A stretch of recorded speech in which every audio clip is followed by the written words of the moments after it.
Hey, we're back. Part 2 of this week's show. The season just ended. The Red Sox are world champs, and Who called that? we thought we were going to talk about that. But you know what? The only thing we are going to mention is today, when we get out of here, I'm going to run by, pick up my daughter, go to Taco Bell. Taco Bell, yep. And get the free taco. And I am going to say to the person at Taco Bell, if you happen to see him and he runs in here, thank Mookie Betts for me and see if they know what I'm talking about. Yep. What do you think? I think they probably will, just because I'm sure there's going to be a Mookie Betts cutout already in every. There wasn't last year. They had no clue. No Cameron Maybin. No Cameron Maybin clue on why. Well, Cameron Maybin is a different character. Why than Mookie they were Betts. giving away free. Oh, they just know they're just giving it away. They're just still. And that's what it was last year. Yeah, we're just giving away. Because I Somebody actually walk said in, that. did they have to I walk said, in and hey, say, make sure you thank Cameron Maybin for me. And they, who? So you don't have to walk in and say, hey, I would like my free taco for the No, stone you do. base? You do. You go in and no, you just say free taco. You're here for the free taco. I mean, there's a huge line. I mean, Yeah. it's like I didn't even get in on the one over on Archer Road because the line looked like it was like. Yeah, I'm not standing in line for a free No, taco. no, that's why you got to And be I'm there. You definitely- got to be there too. Sorry, Taco Bell, but I'm not standing in line for a I'm not, Taco no. Bell taco either. Okay, but we'll talk. Actually, next week we'll talk. We'll start the talk on this year's awards and everything that start Next giving. week, You know, right. I think Manager of the Year Monday, Rookie of the Year is Tuesday, the 2 Cy Youngs on Wednesday, and the MVPs on Thursday. So that'll be our last show. So again. it'll kind of be neat. We can talk about that, and then Who picked the winners? Who told you it wasn't coming back to Boston? yeah, you did. I told you, right? But here's my thing. What did I tell you? How many games did I tell you? I was wrong. I said 4. 5. I should have put down money. If I was a said betting five man, I earlier. could have made. Because Could have made a lot of every money. series, NLCS, both, 4 division series, I want to say, both league championships and the World Series on the road. On the road. On the road, nobody. Most people didn't win at home. Yep. And That was one of those. which blows the theory that everybody has that it's made for TV and you try to win 7 games. You know, There was only one. No. Now you win it when you can win it. Yeah. You don't. And Like, then, so here's the thing. Back to McCovey. Okay, and I found this stat interesting, and I was kind of looking up McCovey's stats and everything, and I found someone standard deviation, how far you are from the norm. They take McCovey's stats as the norm, and then they put everyone else's stats next to him, and see what player is most like him. Okay. With historical or today, historically, here's his stats. Here's every player in Major League history. Okay. including till today. Yeah. 521 home runs, 270 lifetime batting average, 1,544 RBI and everything. Okay? Wow. Listen to these names. Okay? With an 88% I don't know what you call it. Correlation. Correlation. Correlation, Okay? Willie Stargell. Yeah. Same player. He's dead. No, that's terrible. No, Yes, he was same great. player. Yeah, he was great. Mhm. Pretty close. 88.4. 88.0. Harmon Killebrew.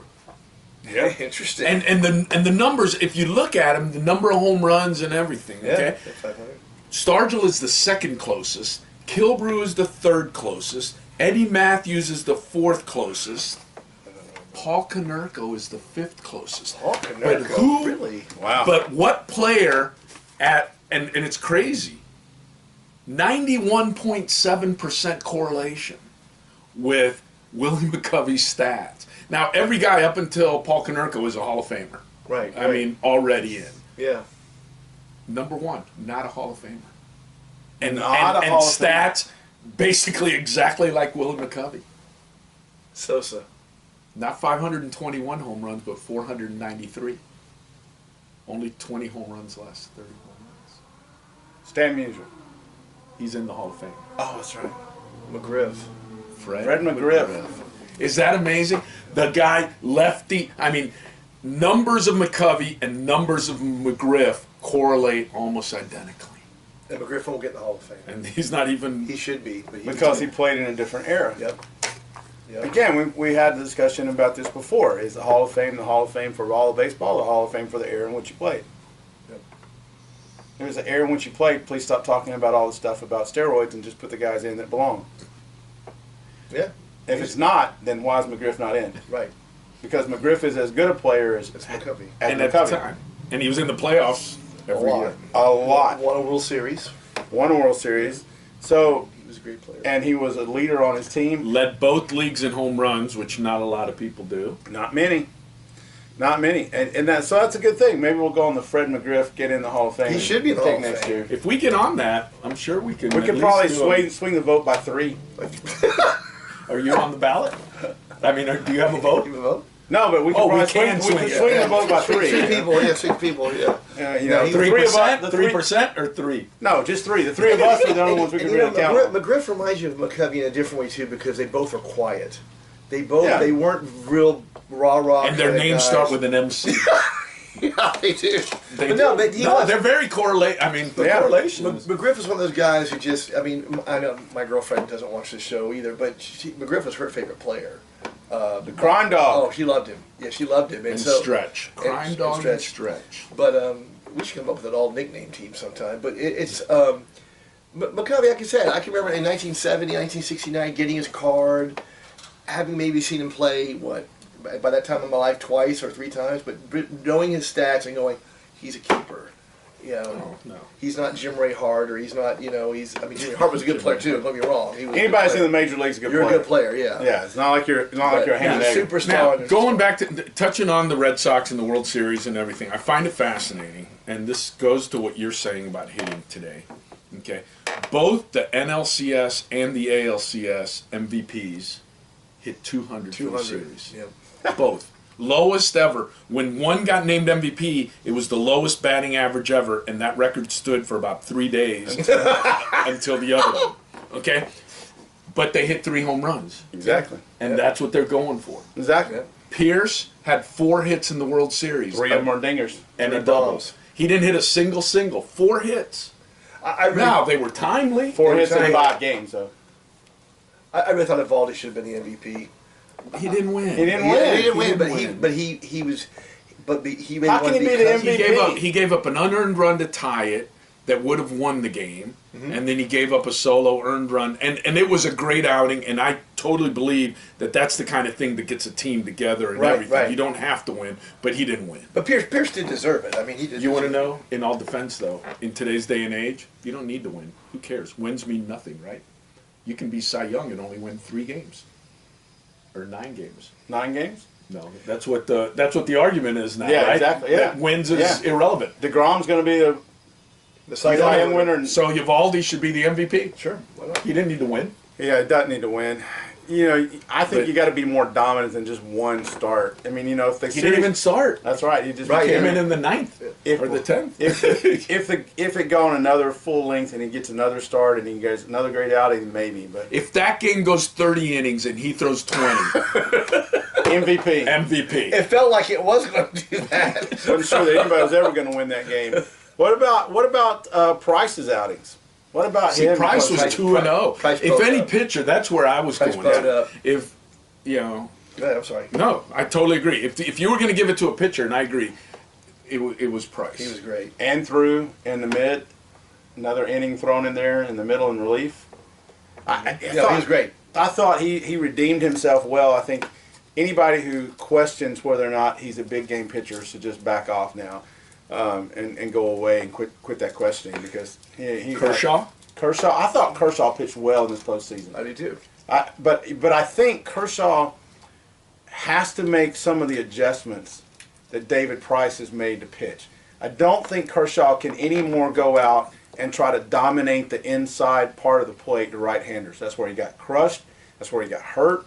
Every time he tried to throw the fastball in and keep He driving it doesn't in, have the fastball he had. doesn't. it doesn't have it. You know, it's hard to imagine that 94 is not 97, but it isn't anymore. Well, David Polikoff, who is a friend of our show, we were talking about that just the other day, and he was hitting 91, 92 a lot too. I mean, he wasn't up at 94, 97. He's not the same pitcher he was 5 The years thing ago. was, and we discussed it before the game, is they brought him in one day sooner than expected because it was an elimination game. Right. You're in game 5. He's not going to throw again. What difference does it make if you lose the World Series in 5 games or in 6 games? If you're set to have him for game 6, you've got to get, and I know you've got to win Game 5 or else there is no Game 6. But the bottom line is you got to win Game 5 and 6 and 7 to win the World Series. And if Kershaw is going to be better for you on Game 6, and I'm going to have to finagle Game 5, well, if I throw him Game 5, now I'm going to have to finagle Game 6. So what difference does it make? So I would rather have Kershaw at his best in Game 6. If I don't get through Game 5, well, heck. But I thought Kershaw pitched well in Game 5. I don't think he pitched. But he gave up 3 runs. I mean, he fell behind right out of the gate. Right, but I mean, you give up 2-run homer. That could happen if you're Game 5 or Game 6 or whatever right. game. It's just one. Again, we've talked about it all the time. We talked about it before going in that I thought that series was going to be determined by the long ball, and it was. That's all they. That's all they do. They're That's going all after. both teams do. And I think that Cora did a better job managing than Roberts did, and I think he got outmanaged the whole series. I do too. And because of that, I think that's why they ended up losing. I think he gave up Game 1 and 2. I was going to ask you, and we talked about this, and with Dave Roberts, I understand playing the percentages. I understand playing all the metrics. I say this: you have your best team on the field. I know. You can't start Cody Bellinger on the bench. I know platooning has constants. John McGraw. I mean, they platooned. Casey Stengel made a career of it. But you got to have your best. And team. when one guy platooning one guy. That's different than platooning your whole team. Right. That was ridiculous. And when Bellinger came in and faced Price, when Price came in relief, what do you do? He got a hit off of him. And I'm like, I think Bellinger's hit against lefties before in his life, and he's your biggest home run hitter. He's your biggest home run producer. I just didn't see it, and then the other part is, and Craig Counsell showed him up on it in the NLCS. Is you do that, and then guess what? I'll switch pitchers on you, and now you're up the creek. And the thing was, in the Milwaukee series and the Boston series, his bench was done by the fifth. He had no bench. Well, you can't if you're using them a lefty righty thing just to put them in there, then that plays right into the other manager who can then switch pitchers. And then you switch, and then you're done. And you're done. You have no bench. Because he has more pitchers and that than you have bats. A slate of bats. And if the game happens, to go 18 innings, then you're stuck with whatever. And he wound up winning the game. Fortunately, the other team didn't score either. But they had one run through. Yep. I think that was the case. I think the Dodgers ran up against a pretty good pitching staff, and they didn't match up very well. And the Red Sox. And the Red Sox were but they were out. How many two-out hits does that team get? How many two-out hits did the Red Sox? Two-out get? hits wins games Every day. Every day. It's my motto. You can write it down. Two-out hits wins games. But scoring more runs than the other team wins a lot of games too. Yeah, but they usually come with 2 outs. Because you got to get guys on. I mean, home runs, you don't have to have guys out. But if you're going to have a big rally, usually you get up with 2 outs and a couple guys on. Correct. And then if you get them out, you're like, oh, we got them out of the inning. I got a momentum question. is gone. You're the hitting expert, and you're also the fielding expert also. Neither one of those things are true, but okay. Have you noticed that routine ground balls to short, third base doesn't. Third base still plays infield the way I always learned, and I coach infielders to play, young kids. But shortstop and second. It's even if the ball's just routinely hit to you, the last step is catch it and start running so you can throw it on the run. Yeah, I don't know why that is. I don't know if somebody somewhere has said, well, you get more velocity on the ball if you're moving and you're not stationary or what, or if they just think, oh, this looks better on TV. I'm not sure why you do that. That's why the game got tied in the 13. It's fundamentally a bad error right there on that part. And the likelihood of stepping wrong, throwing wrong, whatever, is much more difficult on the run. It's the reason why quarterbacks in the NFL don't run around all over the place and throw the ball most of the time. It's hard to throw it accurately. And I think that's the case. But, you were talking about their arm the other day. You were asking that question. These guys have strong enough arms that they could almost probably throw it behind their back and get it there. First base. And you practice that 50 times a day. It's gonna, now you get bored. You get good with it, and it's the same thing as they do with the flips and the double plays now. It used to be like, wow. We would never have thought of flipping the ball out of your glove to somebody, and now that's routine. I mean, they practice that all the time. If we'd have practiced that, our coach would have set us on the bench. and we're about out of time. And one other thing from the World Series. Rodriguez throwing his glove after the home run. I've never seen that. I have never, ever in my life. And no one called him out. No one called it out. No one said it. No one said a thing on the broadcast about him throwing the glove down on the ground on the mound. My dad, as a Little League coach, would have come, got my butt off of the mound, and beat me all the way. All the way to the dugout with my glove. I laughed. I thought that was what the funniest part of the World Series. I was laughing. I was like, I can't believe I just saw Major League Baseball throw his glove down, slam his glove down like the glove did anything wrong. The glove didn't throw the pitch. You threw the pitch. So if you're going to throw something down, throw yourself down. On the mound and let somebody come kick you. Don't kick your glove. Don't kick your bat. It's not the equipment's fault. It's your fault. Rant's over for the day, but that was fun. That was great. It was great. Hey, it's been a great week. We'll be back next week. Next week. See you. Have fun.